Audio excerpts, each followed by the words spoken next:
first. I can't.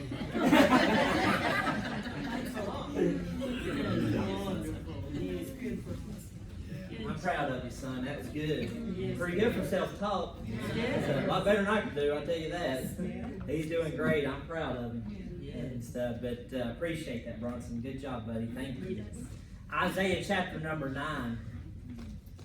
Isaiah chapter number 9, verse number 6 tells us.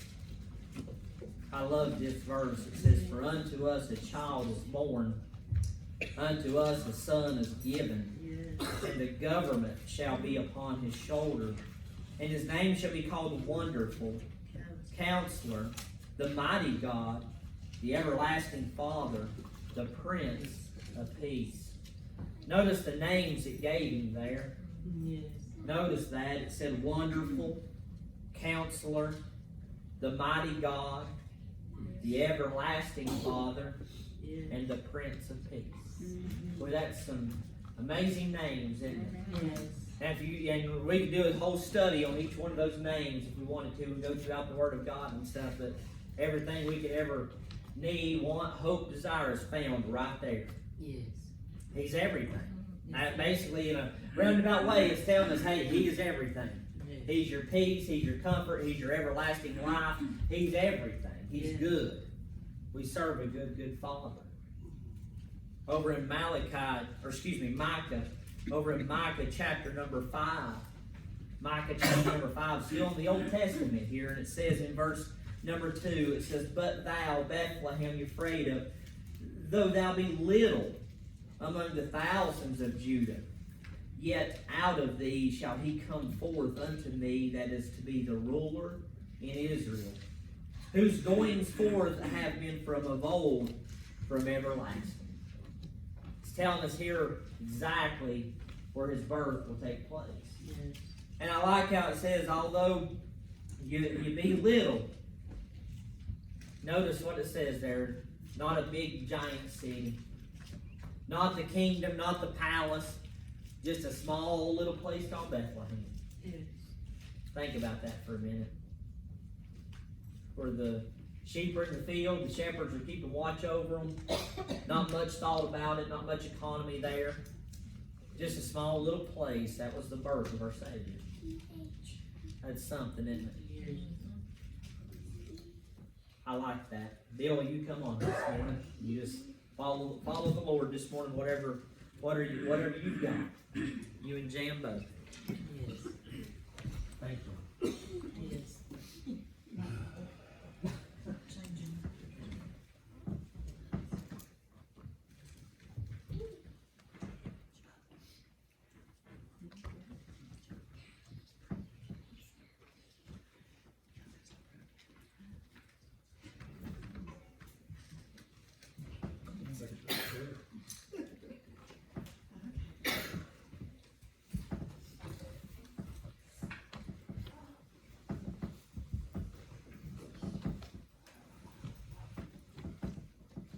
You almost have to look over, buddy. This thing's heavy.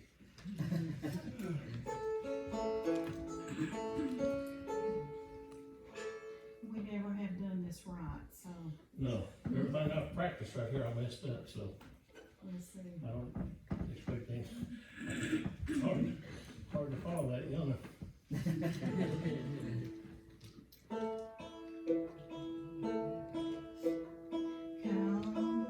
They told me a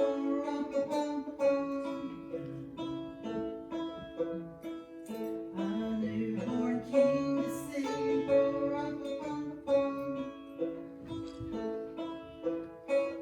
Our finest gifts we bring.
best for him, bum, bum, bum, bum.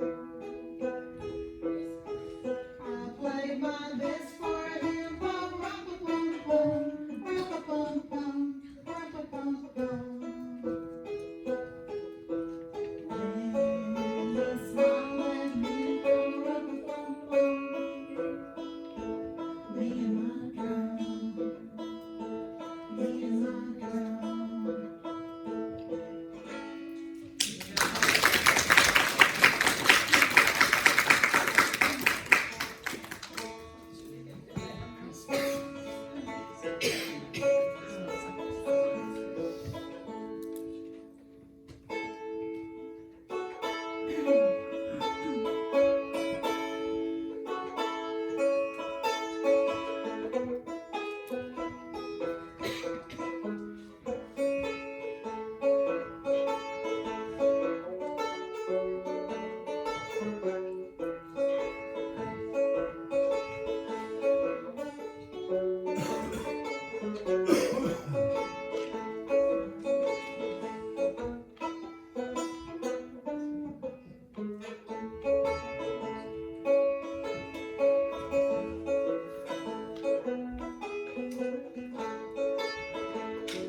You can read again or the Dulcimer. Okay.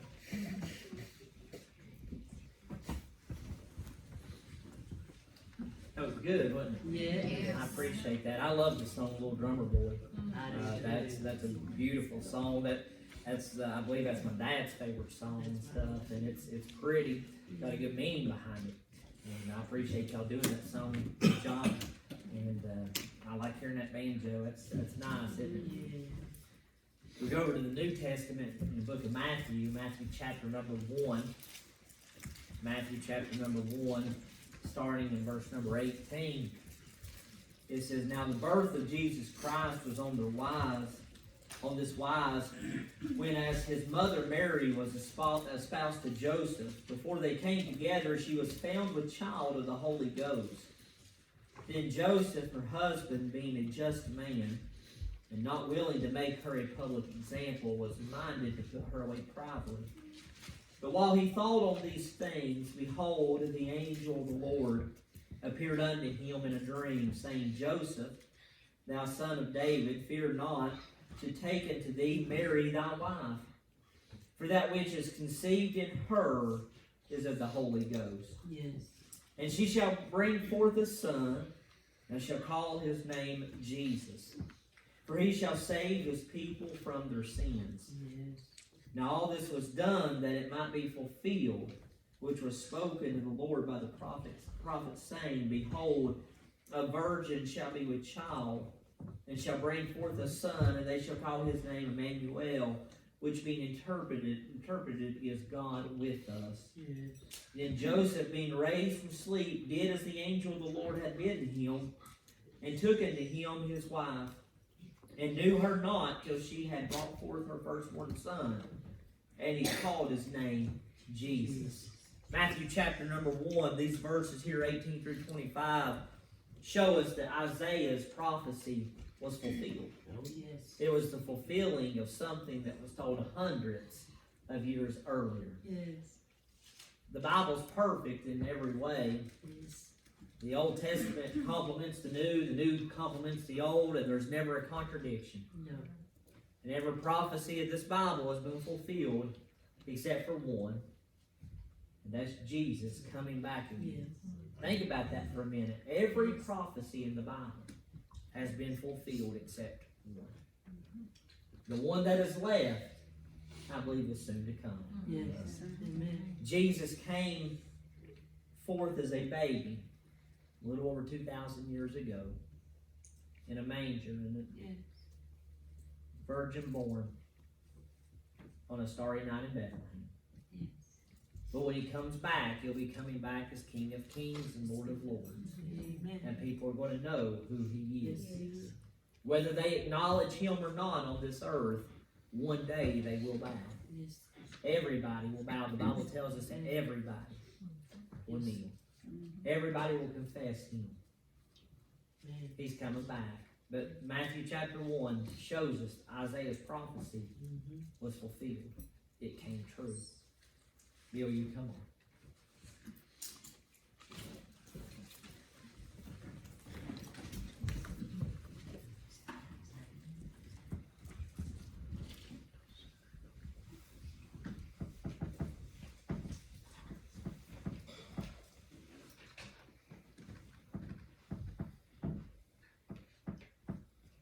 We'll give y'all just a little bit of warning. My wife has been known to get stuff out of other people's fruit bags.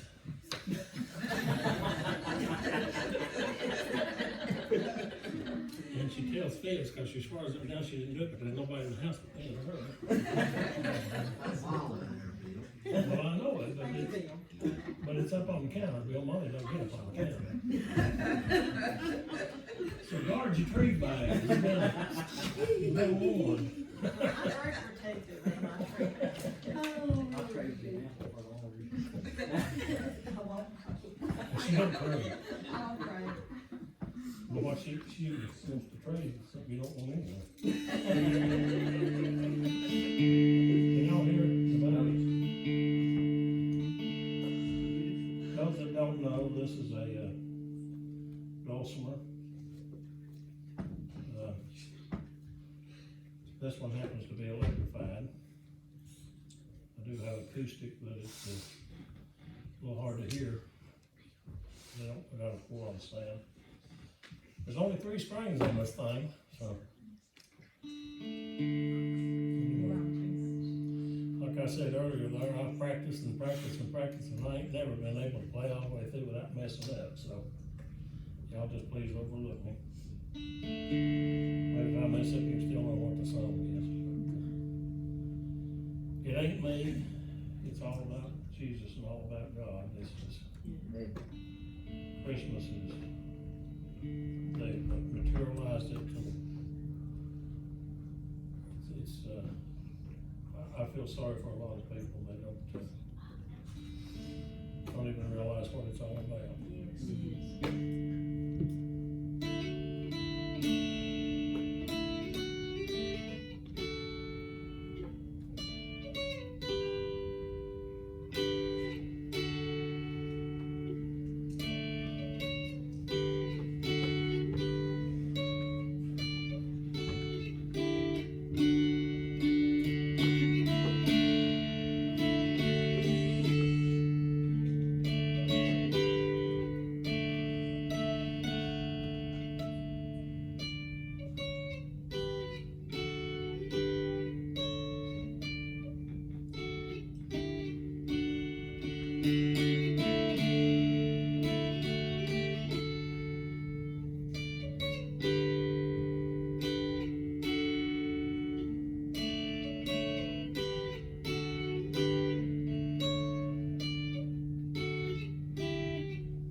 Can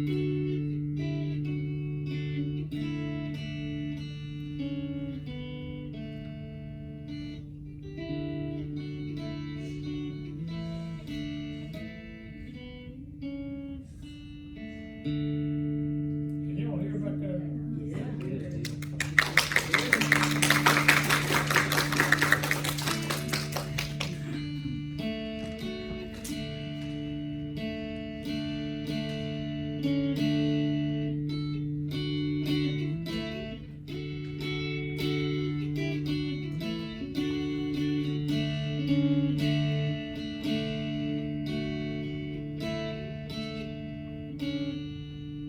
I told you I couldn't do it that much. Just throw it all over.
good, Bill. Yes. I like that dulcimer, don't you? Yes. That's something else. I tell you, it plays Christmas music better than anything. I think. I mean, it's beautiful.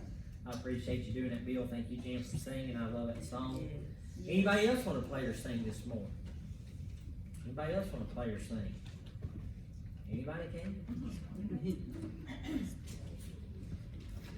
All right. Luke chapter number 2. Luke chapter number 2. While you're turning there, Bill gets playing and stuff, and Zoe is sitting on my lap, and she'd recognize what she's playing, and she'd be sitting there singing it on my lap. She'd be whispering it and singing it, and she's recognizing it. Luke chapter number 2.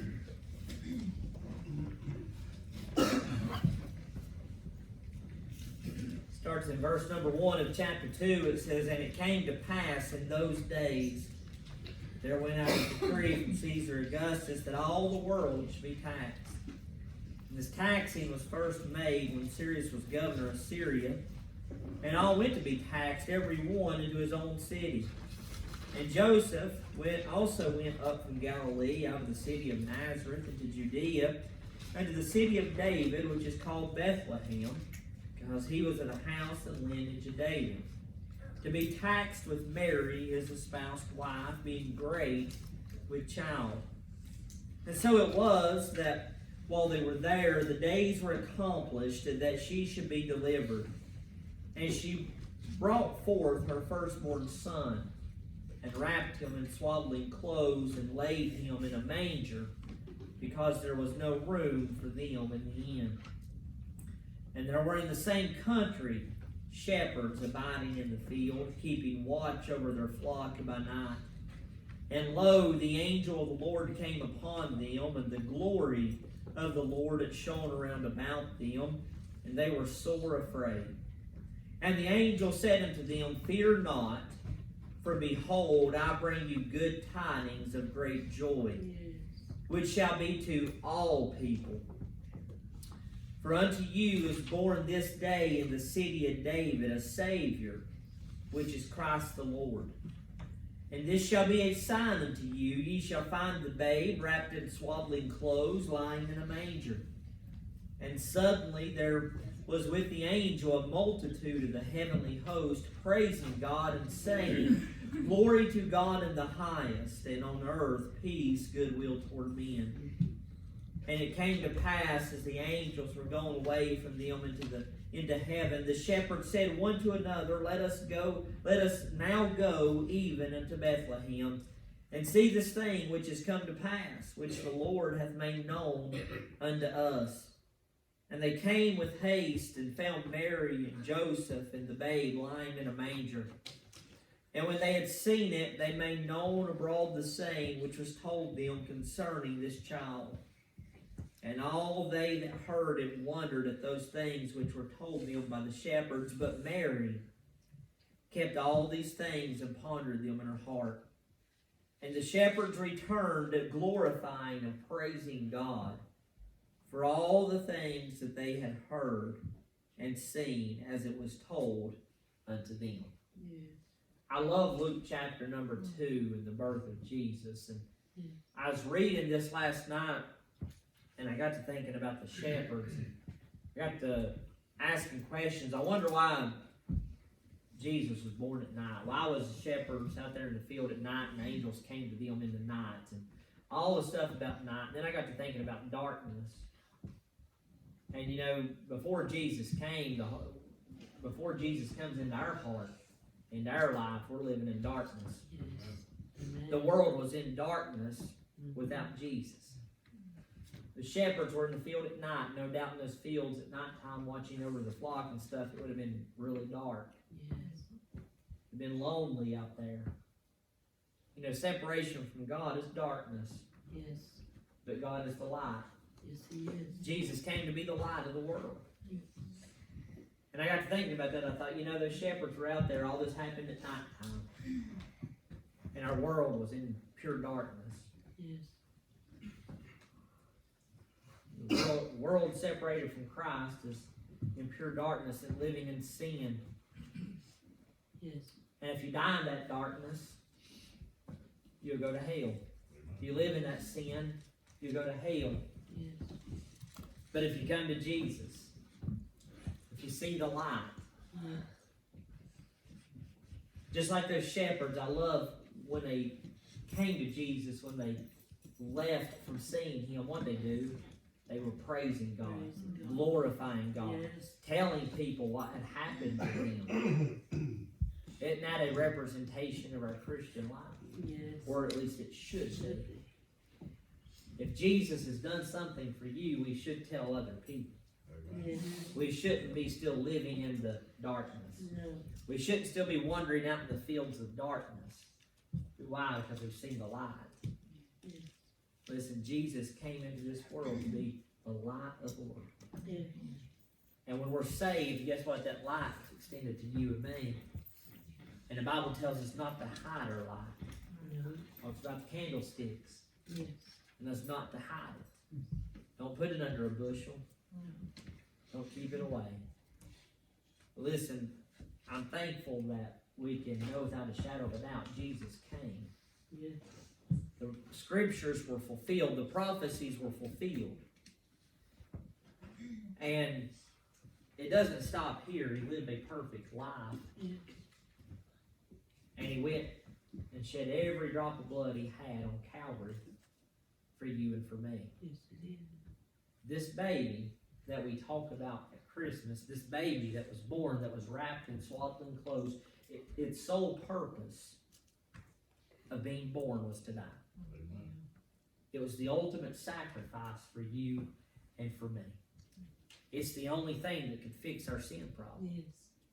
It's the only thing that could remedy our need to overcome that. Yes. Is Jesus. And He came. Listen, at Christmas time and stuff, we talk about this baby being born and how precious that is and what a miracle it is and the prophecies being fulfilled. But listen, don't leave Him in that manger. He's King of Kings today. Amen. He's Lord of Lords today. Yes, He is. He's ruling over all today. He's not a little baby today. No. He's placed on the right hand of our Father. Listen, He knows what's going on. He knows what's happening. Listen, I'm thankful for that today. Yes. I'm glad He came. Amen. I'm glad He came. I love Christmas time. I love what it means. I love what we celebrate. I love the people being able to be together and the fellowship that it brings and the family and the good times. I love this time of year. Don't take it for granted. I made the comment last Sunday, we were talking, and I made the comment last Sunday, for us as Christians and stuff, this may be our last Christmas on this earth. Yes. Say, what do you mean? I'm saying Jesus might come between now and next Christmas. Yes. He might come before the end of this year. He might come in 2022. We don't know. No. But He's there ready to go whenever the Father says go get Him. Amen. Whenever the Father says, son, go get Him. Guess what? He's come Yes. without delay. Listen, ready or not. Amen. Listen, there's a lot of gifts around this tree. There's going to be a lot of gifts around other trees at homes and get-togethers this upcoming week. But listen, none of those gifts, none of that stuff that you can buy at Walmart or on Amazon or anything, none of that stuff can save your soul. No. None of that stuff is going to last for all eternity. Amen. It's going to break, it's going to tear up, it's going to fall apart, it's going to wear out. But listen, Jesus gives a gift so freely. Yes.